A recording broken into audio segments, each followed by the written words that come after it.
Alam mo ba? Siguradong marami sa inyo ang namangha o natakot sa mga litrato at video na kumalat sa social media nito lamang ika-11 ng Abril.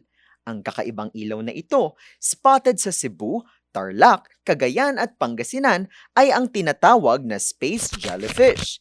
Pero teka lang ha, linawin natin. Hindi ito tunay na hayop o creature mula sa ibang planeta. Ayon sa Philippine Space Agency, ang nakitang phenomenon ay dahil sa pagdaan ng Geelong-3 rocket na pinalipad ng China. Pero ang tanong, bakit nga ba ganito ang kanyang itsura?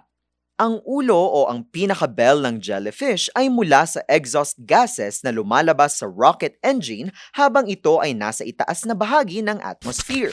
Dahil manipis na ang hangin doon, ang gas ay mabilis na kumakalat o nag-e-expand ng malawak na nagmumukhang payong o pilog.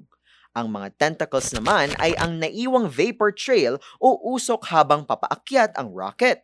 Pero ang pinakamahiwaga ay ang kanyang liwanag dahil nangyayari lamang ito tuwing twilight phenomenon o takip silim. Ibig sabihin, habang madilim na sa lupa, ang rocket na nasa napakataas na altitude ay tinatamaan pa rin ng direkta at malakas na sikat ng araw.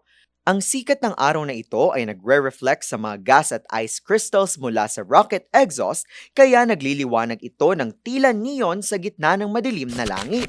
At dahil dyan, para tuloy itong isang dambuhalang glow-in-the-dark na dikya na lumulutang sa himpapawid. Kaya kung makakita man kayo muli ng ganito sa susunod na mga rocket launch, huwag matakot.